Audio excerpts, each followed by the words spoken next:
All right, guys, welcome to the show. Different type of show, very special show. This is JE Live mixed with Downtown Rams, the podcast. My co-host Lexus Kraft is here, and we are joined by Rams preseason star quarterback over here, Bryce Perkins. He's been on our show twice, so we're really excited to have him back on. Bryce, how the hell are you, man? Welcome back. I'm doing good, man. Thank you for having me back. It's always love when I'm on the show. So thank you. Appreciate you guys. Absolutely. It's great to have you. It's funny. I just was listening to our old interview. You had a bit more hair the last time we saw you. Yeah. And on top of that, Alexis asked you last question of that interview was, what are you bringing in the Rams? And basically you just said, I'm bringing, hard work. You're going to be a hard worker and somebody that, the fans can root for and a nice person. And I think you fit the bill pretty well there, my guy. Yeah, I try to be as transparent with who I am, on and off camera. So that's good. I mean, I'm glad that I was able to keep going in that direction. For sure. Well, like Jake said, we're very excited to have you back. You've been on the show before. We're both huge fans. And a lot of Rams fans are huge fans of yours, just based off what Jake and I are seeing off of this preseason. We're always on Twitter during the games, talking to people. And there was a moment in I believe the first preseason game, there was a hurdle that really caught everyone's attention. And I know I audibly out loud was cheering to the point where people who weren't watching the game, who were in the same house as me, were like, "What's going on?" And I literally was like, "There's a hurdle. It's fine. I'm okay." It was really exciting. And I'm sure that you've gotten a lot of comments about that already. Yeah, definitely. No, that was something that was kind of very exciting. I got text messages through the whole night, and the next day, just all over from California all the way back to Virginia. Yeah, so that was definitely one of those plays that kind of built up buzz, and it was very exciting. Yeah, you blew me away with that. Although you did that in college. So the people that didn't see the film, I do remember you doing that in college a couple times. You had one guy was running right at you in the middle of the field. You just jumped over him. But this guy wasn't exactly diving at you. You almost jumped over a guy who was entirely standing up. So that was the real impressive thing there. But we talked to you before, you joined the league, and then again, right after the Rams signed you, as an undrafted rookie free agent. What has this journey, been,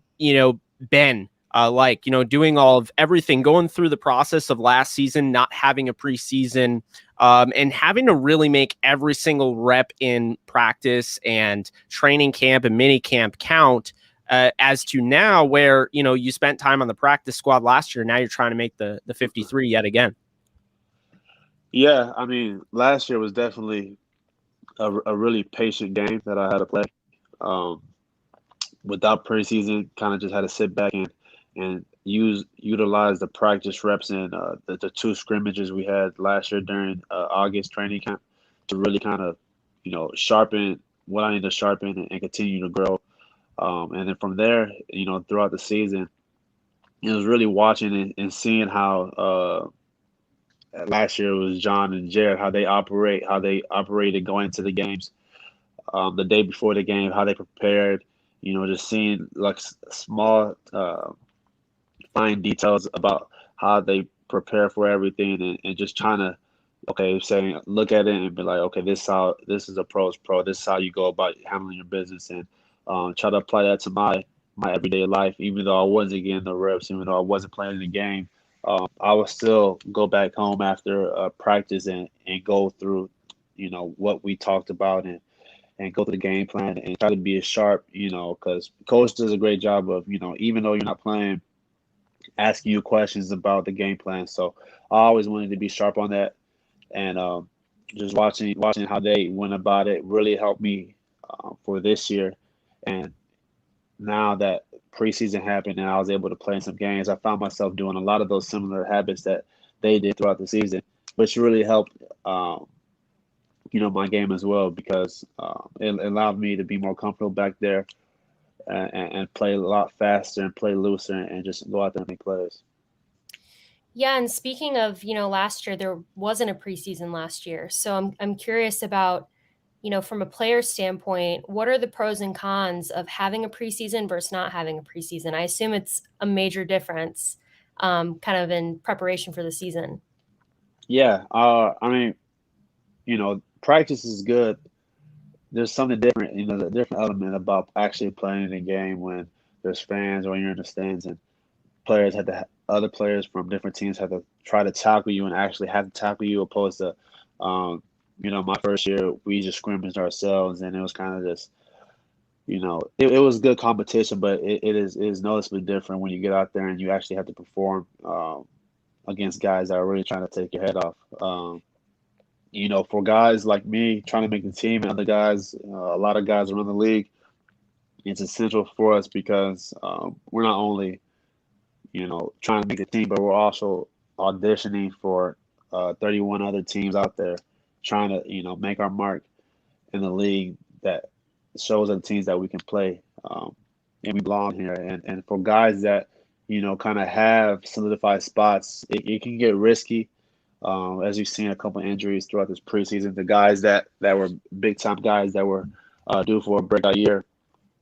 But that's always a hard line to kind of navigate because on one hand you want to stay healthy, but on the other hand you want to get guys reps, live reps before the actual season and everything like that. So that's the tricky part for some guys, but for guys like me and so many other guys out there trying to make teams, it's crucial and important. And a lot of guys that I've talked to said that if it wasn't for preseason, they probably wouldn't even be here. And I know a lot of guys last year didn't get the opportunity that got released from teams that definitely could have benefited if they had a preseason last year. I think you said that very well. There are a lot of players, I think, that, and also, I mean, you don't have to say anything on this, but the roster shouldn't be 53. There, how many jobs would you create if you just added 7 more to a roster?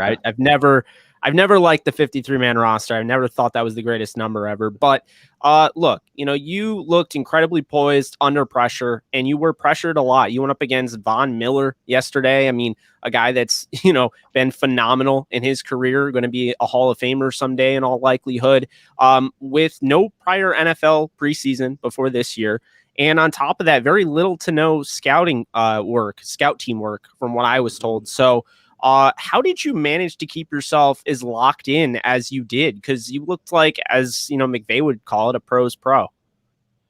Yeah, definitely film, really being dialed in and to the game plan and looking at the script and going like really mentally rehearsing those plays over and over and over and really visualizing, okay, we have this play on. Okay, what if I get this defense? Okay, what if I get this pressure? What if I get this defense? And kind of because you're not getting those field reps in practice, you kind of have to find out little things, tricks and tips that can help you translate when you get to the field. And obviously, it's never going to be the same as actually getting practice, but simulating those different looks in your head and pressures to those different plays can help you. It definitely helped me when I got out there and kind of watch everything played out in real time, and then just going out there and not really being afraid of making mistakes.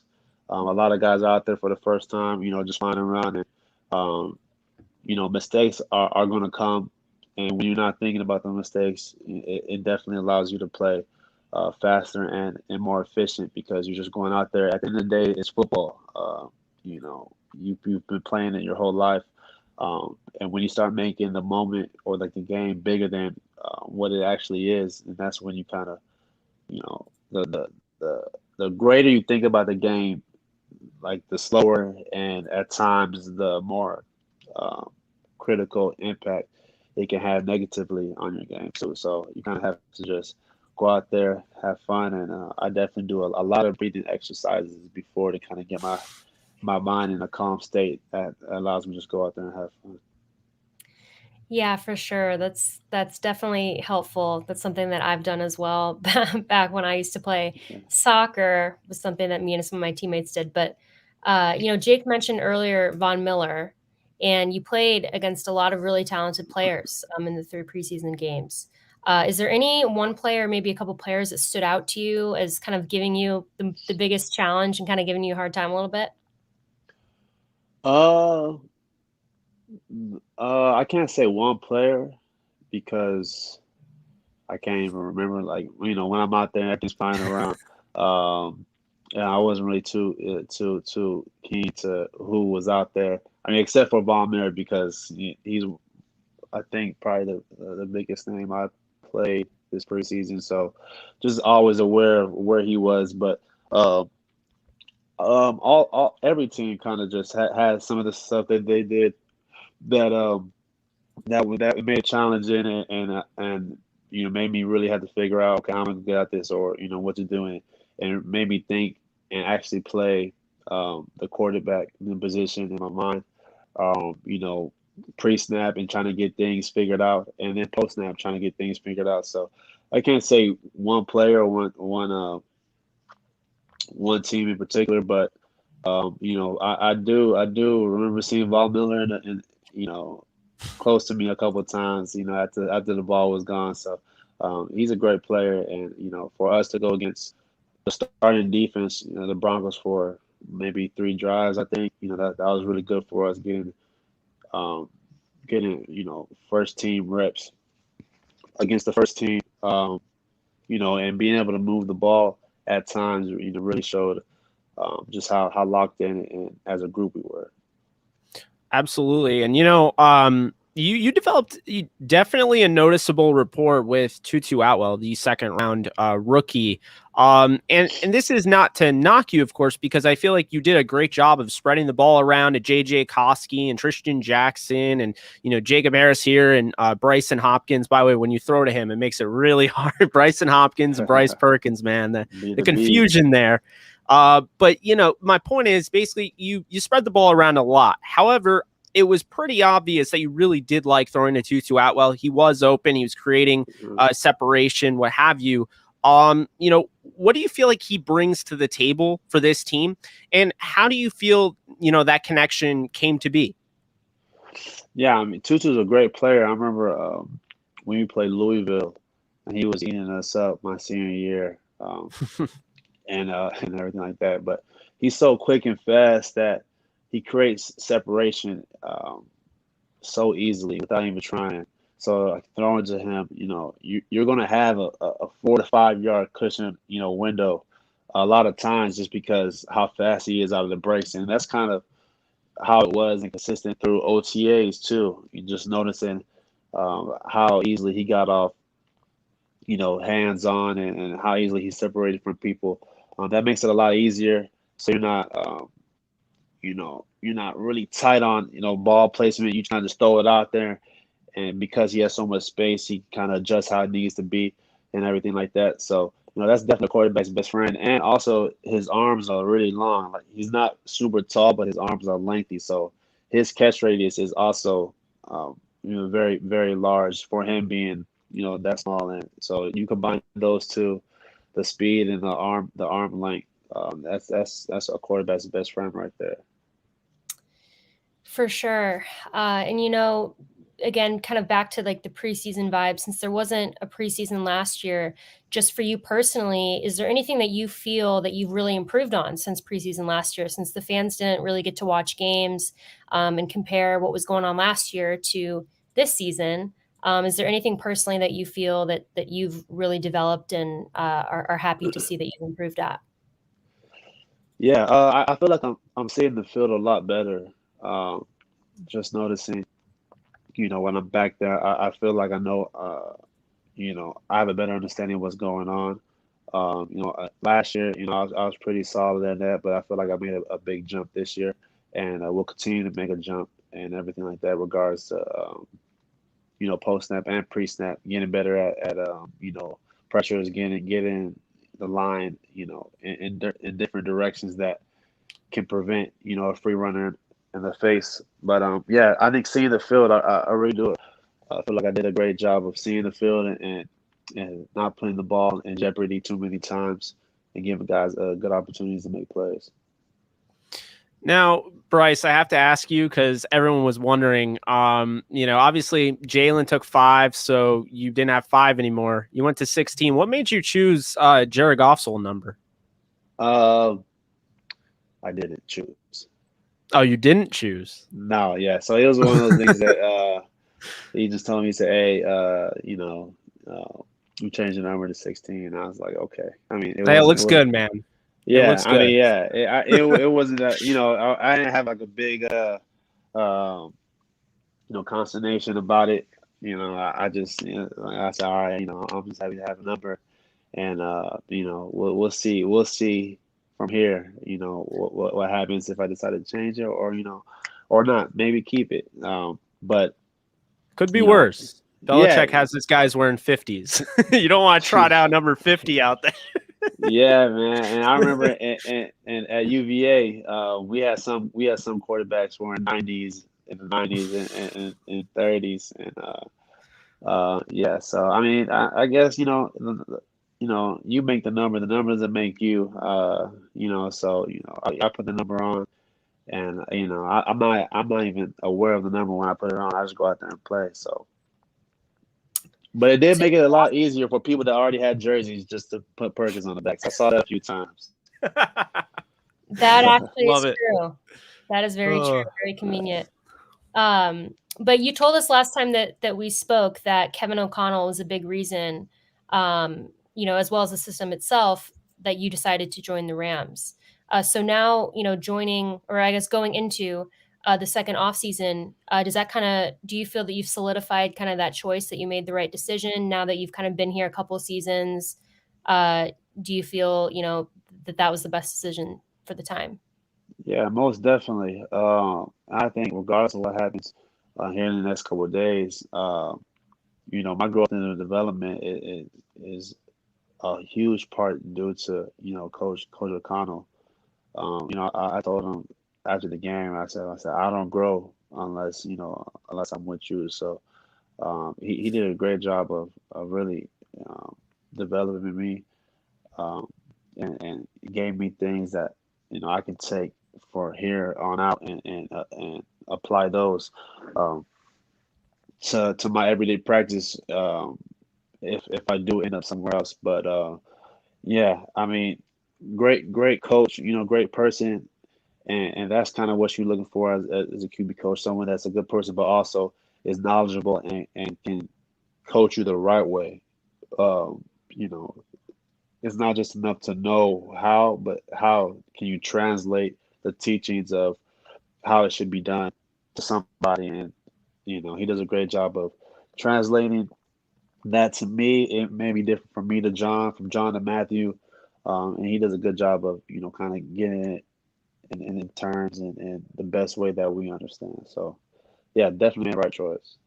Yeah, I was really glad, when the Rams acquired him, because he was with, at the time, the Redskins, now the Washington football team. And I just watched, the way he interacted with, Dwayne Haskins. And just, it seemed to me like Haskins was really starting to have some confidence towards the end of that season. And then when they got rid of him, all of a sudden, he struggled. And I kept saying, over and over again, I'm like, this guy isn't a bust. I think he was really finding his stride with O'Connell, and they didn't opt to bring him back. And, sure enough, you kind of just, threw it out there. I mean, he's been really good for your development, and he's a really good coach. With that said, though, what other coaches have you worked with the most since you've joined the LA Rams? So assistant quarterback coach, Zach Robertson, and Liam last year. He's not with Kentucky, but Z-Rob, he's assistant quarterback coach. He was a receivers coach last year, or assistant receivers coach last year. He's a huge part too. He played a game. He played at Oklahoma State, and he can still sling it. Remember watching him play? Yeah, I remember. I told Zero, I said, hey, you sling it better than a lot of guys in the league. But he's been a big help too. I mean, just little things here and there. while practice is going on, Kevin's so locked in. When Matthew and John is going, I'll sneak off and Zero. We will talk for like a little bit here and there about different things that happened, play before, or even an individual. He'll come up to me like, "Hey, try this," or different things like that, just real subtly. And it's been a huge helping hand having him there too. Um, someone else I can lean on and rely on for help. Yeah, and just thinking of all the guys that you've been able to meet so far, just playing on the Rams, players wise, are there any guys, and maybe this isn't exclusive to the quarterback position? I mean, obviously, I'm sure Matthew Stafford and John Wolford are guys who, you've kind of spoken with, and they've, mentored you at the quarterback position for sure, and you've done everything you can to learn from them. But are there other guys on the team as well who you feel that you've kind of created a bond with, and you go to and look at as a mentor or someone who can teach you a lot about being in the NFL? Really, I mean, a lot of guys that I talked to are from my class, but I definitely noticed. I think one of the players I noticed just how he goes about every day is definitely Jalen Ramsey. How he and I tell people this all the time. How he practices is 100% every time. And I remember last year, he would take reps with the scout team defense just to get extra work in.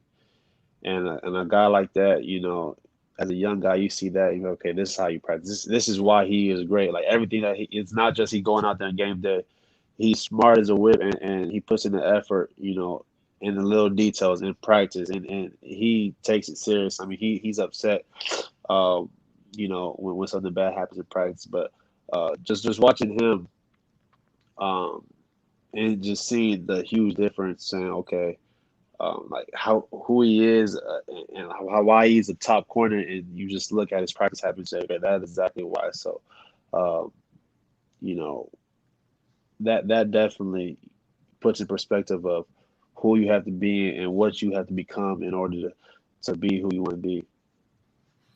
I mean, it's, a great point. And, talking about practice, I mean, you made the practice squad last year. I didn't think you were going to make it, to be honest with you. I think the Rams got lucky. There was no preseason last year. That's what happened, because you would have been scooped up. But, making the practice squad last year, spending some time on there, what were your takeaways from that moment? Because I know, it's not obviously the same as being on the 53, but you're in the building, you're around, you're able to kind of learn a little bit, be able to, develop. What were your biggest takeaways from, being on the practice squad last year? Yeah. Outside of even just football, just learning how to be grateful for where you at. It's never where you're at the moment is never where you're going to be forever.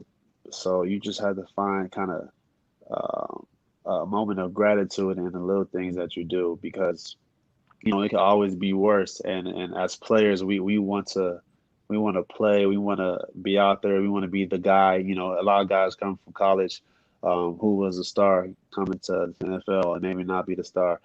Same way at every level, high school to college to NFL. Some guys are, some guys aren't.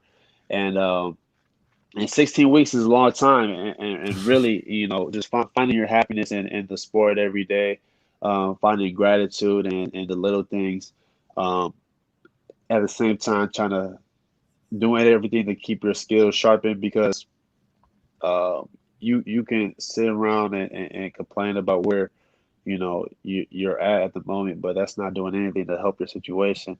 And what I feel is I'm gonna do little things here that's gonna lead up to my opportunity.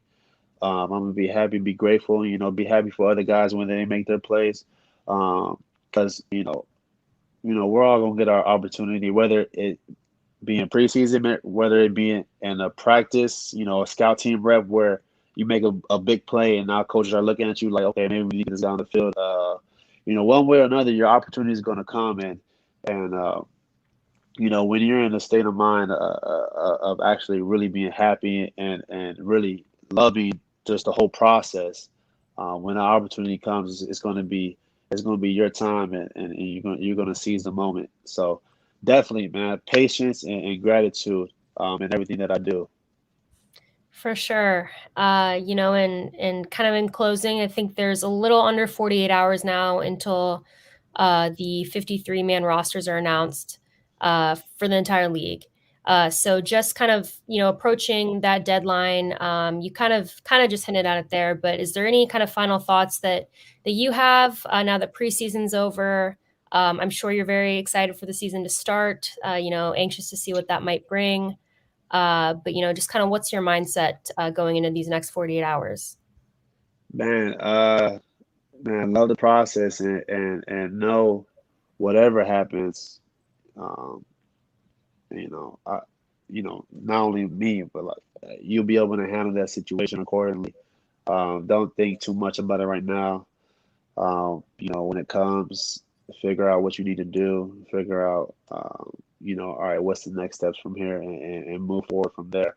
But you know, look upon the good, you know, look upon the good plays you put in preseason, you know, learn from the bad plays, and